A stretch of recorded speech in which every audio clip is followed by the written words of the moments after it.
ये कहानी एक छोटे से गांव की है जहां सविता अपने अपाहिज पति शेखर और अपने 5 साल के बेटे अजय के साथ एक किराए के घर में रहती थी। शेखर अपाहिज था और वो कोई काम नहीं करता था। जीवन गुजारने के लिए सविता उसी गांव में कालू की दुकान में सफाई का काम करती थी। सविता बचपन से ही विष्णु भगवान की बहुत बड़ी भक्त थी। वो बड़ी श्रद्धा से भगवान विष्णु की पूजा करती। जब भी उसके जीवन में कोई समस्या होती तो वो भगवान विष्णु के सामने हाथ जोड़ लेती, अपनी परेशानी जाहिर करती, जब जाकर उसके मन को शांति मिलती। एक दिन सविता कालू की दुकान पर काम कर रही थी।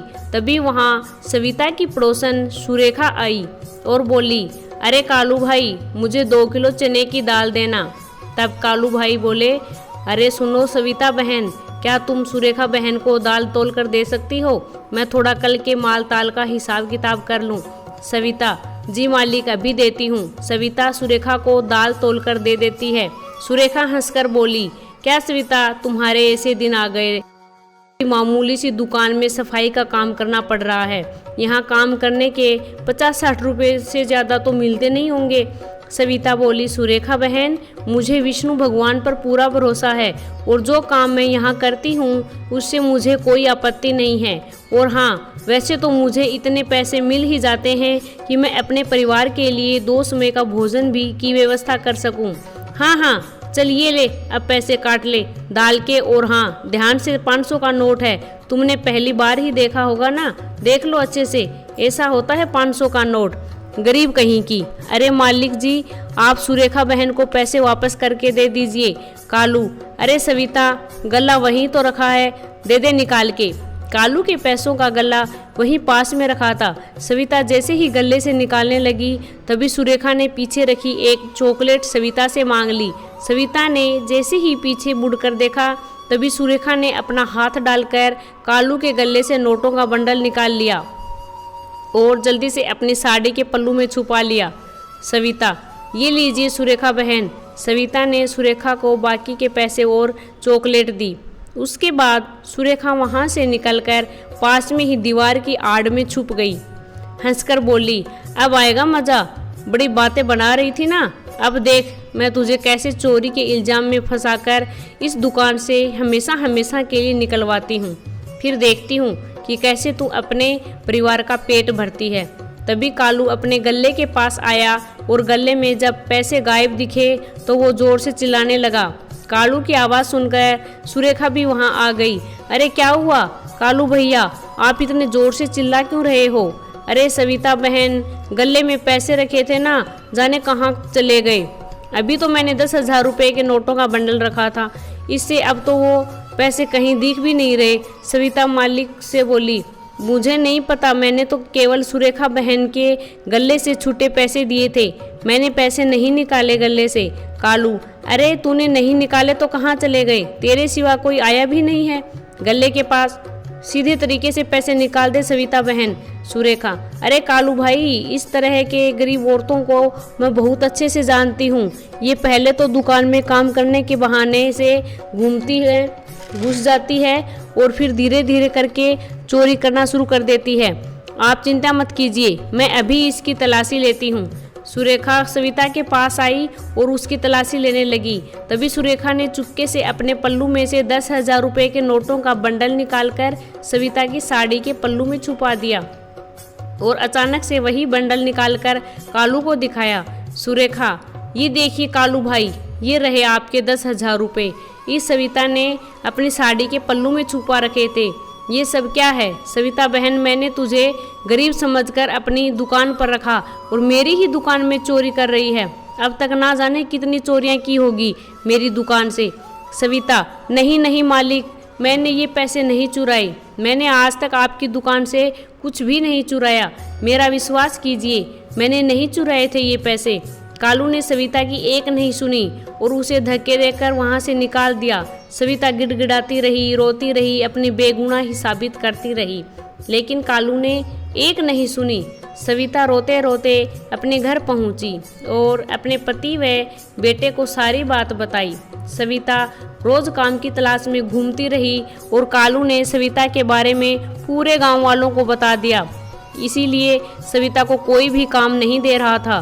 सविता काफ़ी परेशान हो गई, उसके भूखे मरने की नौबत आ गई। शेखर, अब हमारे घर का क्या होगा सविता? तुम्हें तो इस गांव में कोई काम देने को तैयार ही नहीं है, अब हम क्या खाएंगे? सविता, हमारा जीवन कैसे चलेगा? सविता बोली, भगवान विष्णु, आप तो सभी बात जानते हो ना कि मैंने उस दुकान में चोरी नहीं की। मेरे घर में अन्न का एक दाना नहीं है। मेरा बच्चा, मेरा अपाहिज पति और मैं, हम काफ़ी दिनों से भूखे हैं। हम घर पर अपनी कृपा कीजिए भगवान, हमें इस समस्या से बाहर निकालिए। इस गांव में मुझे हर कोई चोर कह रहा है। अब आप ही चमत्कार कीजिए ताकि मेरी सारी समस्याएं दूर हो जाए। हमारी रक्षा कीजिए भगवान। सविता भगवान विष्णु से प्रार्थना कर ही रही थी कि उसका मकान मालिक किशोर वहां आ गया। चलो चलो, मेरा घर खाली करो, मैं अपने घर में ऐसे चोर लोगों को जगह नहीं दे सकता। कल को पता चला तुमने तो मेरे घर में ही हाथ साफ कर दिया।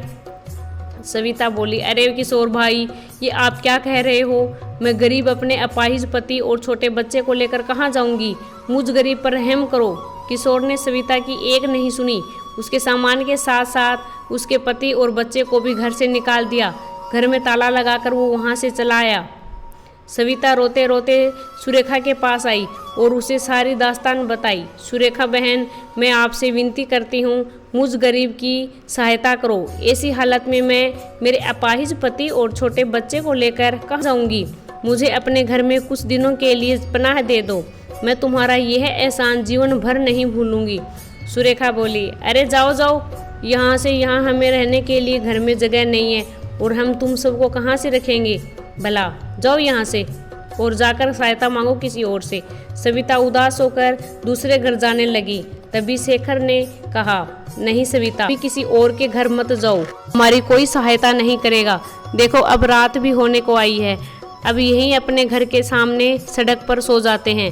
सवेरे होते ही हम तीनों इस गांव से कहीं दूर चले जाएंगे। रात को वो तीनों वहीं घर के बाहर सड़क पर सो गई। तभी सविता के सपने में भगवान विष्णु जी ने दर्शन दिए। सविता मेरी पुत्री, अब तुम्हें चिंता करने की कोई आवश्यकता नहीं है। इस गांव के बाहर एक दरिया है। कल सुबह अपने बेटे और पति को लेकर उस दरिया के पास जाना। वहां पर तुम्हें एक सुंदर सा घर दिखाई देगा। अब से वही तुम्हारा घर है। तुम उस घर में अपने परिवार के साथ सदा सुखी रहोगी। सुबह सविता की जब आंख खुली तो उसने अपने पति को अपने स्वप्न के बारे में बताया और परिवार के साथ दरिया के पास गई, जहां सच में एक सुंदर सा घर था। सविता जब घर में गई तो वहां सोने के सिक्के देखकर सविता और शेखर बहुत खुश हुए। शेखर बोला, अरे सविता, यहाँ देखो कितना सारा खजाना है। सविता बोली, ये हमारे भगवान विष्णु की कृपा है। देखिए, उन्होंने मेरी प्रार्थना सुन ली और हमें आशीर्वाद के रूप में इतना कुछ दे दिया। सविता और शेखर ने भगवान विष्णु जी की पूरी श्रद्धा से पूजा की और उस घर में खुशी खुशी रहने लगे। एक दिन शेखर दरिया के पास बैठा सोने के सिक्के गिन रहा था कि तभी वहाँ कुछ डाकू आ गए। शेखर के पास इतने सोने के सिक्के देखकर हक्का बक्का रह गए। शेखर ने डाकुओं को देखकर सोने के सिक्के उठाए और तेजी से अपने घर की तरफ भागा और वो सारे डाकू भी शेखर के पीछे पीछे भागे। तभी शेखर तेजी से घर में घुस गया और जोर जोर से कांपने लगा। इधर सारे डाकू हैरान हो गए कि आखिर शेखर गया कहाँ, क्योंकि वो घर केवल सविता और उसके परिवार वालों को ही दिखाई देता था और किसी को नहीं। सविता वहाँ आई। क्या हुआ जी, आप इतना कांप क्यों रहे हो? सविता, मेरे पीछे डाकू पड़े हैं। सविता बोली, क्या डाकू? कहाँ है डाकू? दोनों अपने ही घर की खिड़की से डाकुओं को देखते हैं। एक डाकू बोला, अरे कहाँ गए वो? यहाँ न ही तो कोई घर है और न ही कोई ऐसी जगह है, फिर अचानक खुले मैदान में कैसे वो गायब हो गया? चलो उसे आगे ढूंढते हैं। शेखर बोला, ये डाकू क्या बोल रहा है? सविता, इन लोगों को हमारा इतना बड़ा घर दिखाई नहीं दे रहा, ये कैसे हो सकता है? सविता बोली, जी यही तो भगवान विष्णु जी का चमत्कार है। देखा आपने, ये घर केवल हमें ही दिखाई देता है और किसी को नहीं। अब हमारा ये धन कभी भी चोरी नहीं हो सकता। शेखर हाथ जोड़कर भगवान विष्णु जी का धन्यवाद करता है। उसके बाद दोनों पति पत्नी भगवान विष्णु की पूजा करने लगे और खुशी खुशी अपना जीवन गुजारने लगे।